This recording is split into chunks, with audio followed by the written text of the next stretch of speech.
The image though, the image. Tell me, what does it look like?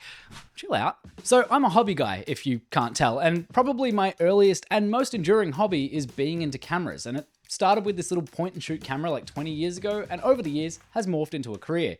Now, over the years, I have hoarded fun hobby cameras, some that work, some that I just like to look at, some that shoot stills, some that shoot video, some are professional level, and some are toys. Most recently, I got this little guy. Where are we? This little guy. It's the Flashback 135. It's a digital camera masquerading as a disposable camera.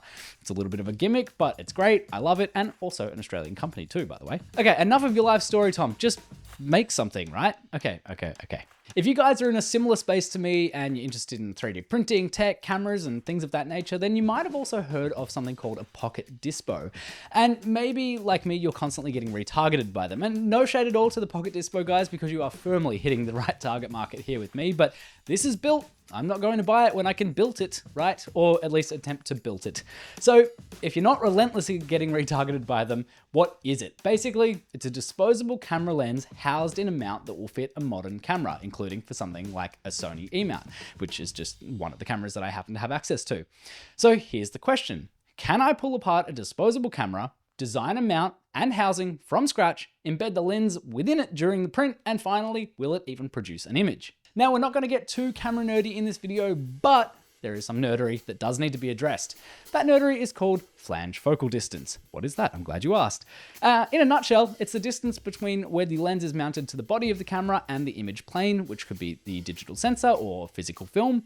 And the shorter the distance, the easier to adapt a lens. The longer the distance, the harder it is. Sony E-mount cameras have a relatively short flange focal distance, and therefore it means that other lenses can be adapted to it pretty easily. To put it into perspective, the E-mount flange focal distance is 18mm, whereas something like a Canon EF or EFS system is about 44mm. So I started by buying a disposable camera with the express purpose of pulling it apart, and that felt like such a waste just to get this little lens.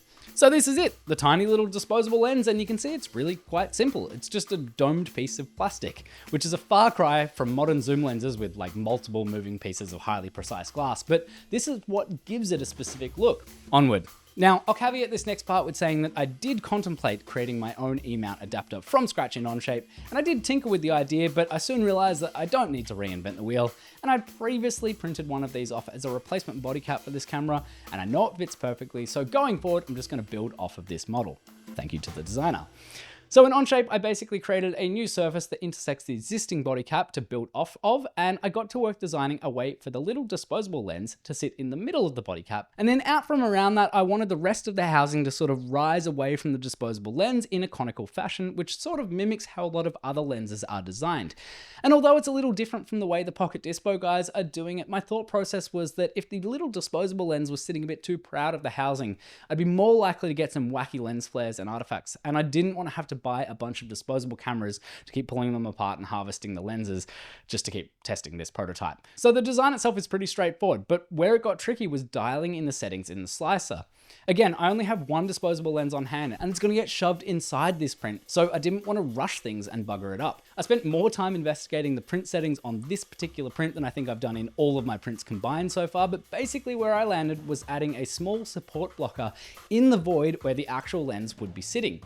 I then had to tinker with some of the path settings as best I could, and then go layer by layer in the slice preview to really double check that the print head wasn't going to cross over the lens, because after the pause, it's going to be proud for a few layer lines. So it was a little bit stressful, but I think I had figured it out.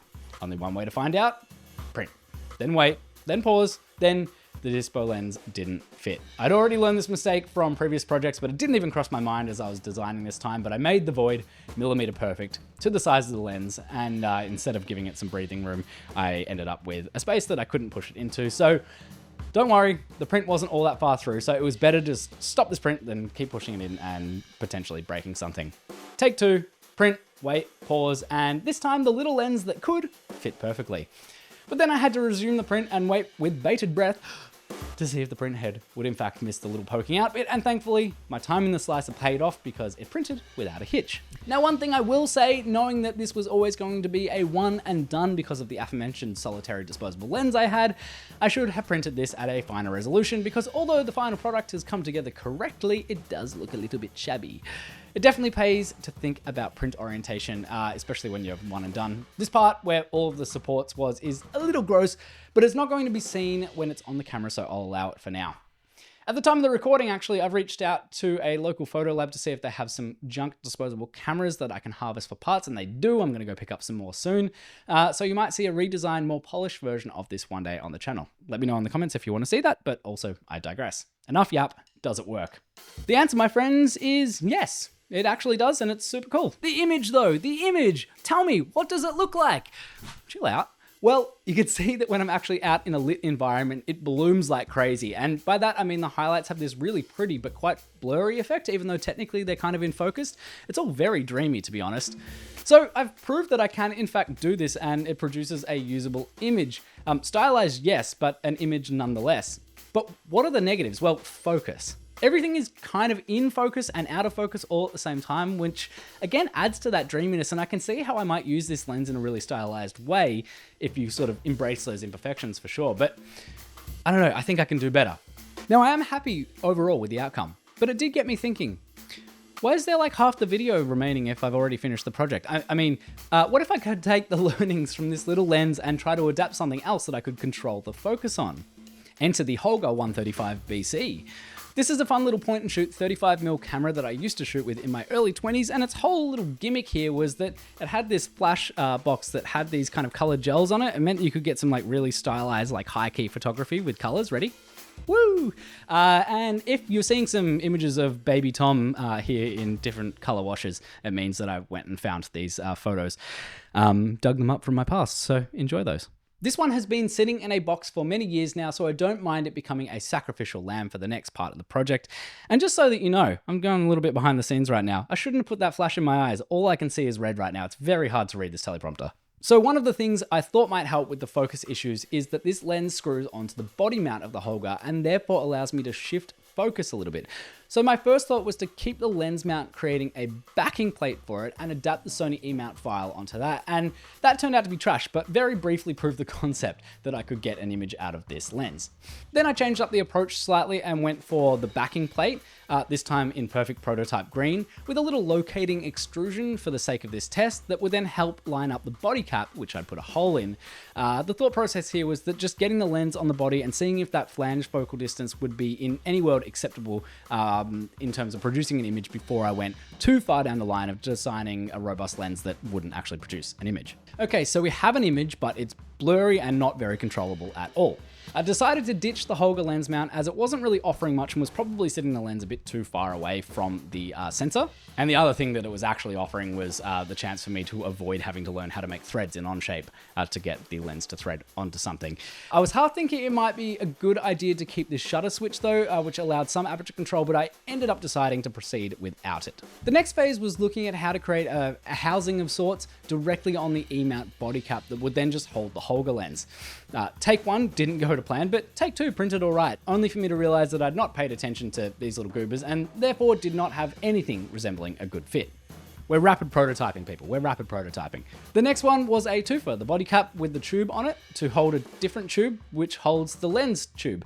Now there's method to my madness here. Design-wise, not amazing, but what it offers is flexibility because all three parts have the ability to extend by about 10 millimeters total. So this should give me a good indication of where the focus is sitting and if in fact I can create a stable image with this that can be focusable.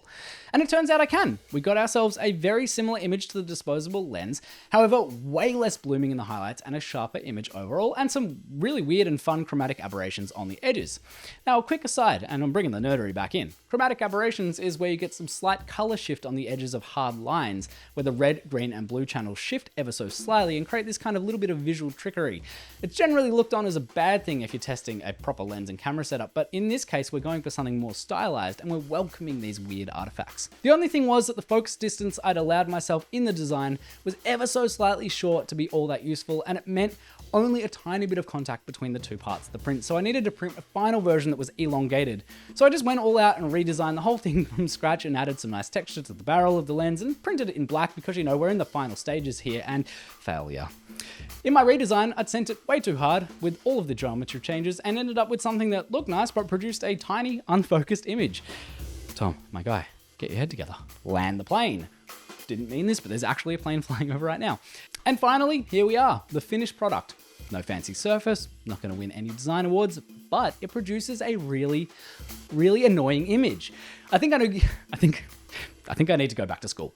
Basically, I barely deviated from the original prototype that was giving this nice image, but this is now what I'm getting. Well, actually, let's step back. I'm going to think about it a little bit more pragmatically for a second, and it's not all that bad. It does allow me to get really close focus, which the other prototype wouldn't. It does not cover much of the sensor though, but that's okay because I can push this in post, especially if I'm shooting 4K for like a 1080p delivery. And because of all the other artifacts of this lens, we're not going to notice too much of a drop in resolution. Effectively, what I've done is created a regular version of the lens and a macro version of the lens inadvertently, and I'm okay with this. Now, there's endless tinkering I could do with the design to get this perfect. I'm very sure of that, but I'm also someone who doesn't like the finishing and polishing of a project. I'm someone who gets a lot more energy and excitement from starting a project, so I might let this one chill for a little while and see if it draws me back in down the line. I definitely do think I'm going to try and find some creative ways to implement both the disposable lens and this regular / macro Holga lens into the mix every now and again though. I like the image that they're producing, even if it is a little finicky to get to that image, but that's all part of the fun, right? This was a lens from a toy camera that had been sitting in a tub in my cupboard for the last decade, and now it lives on.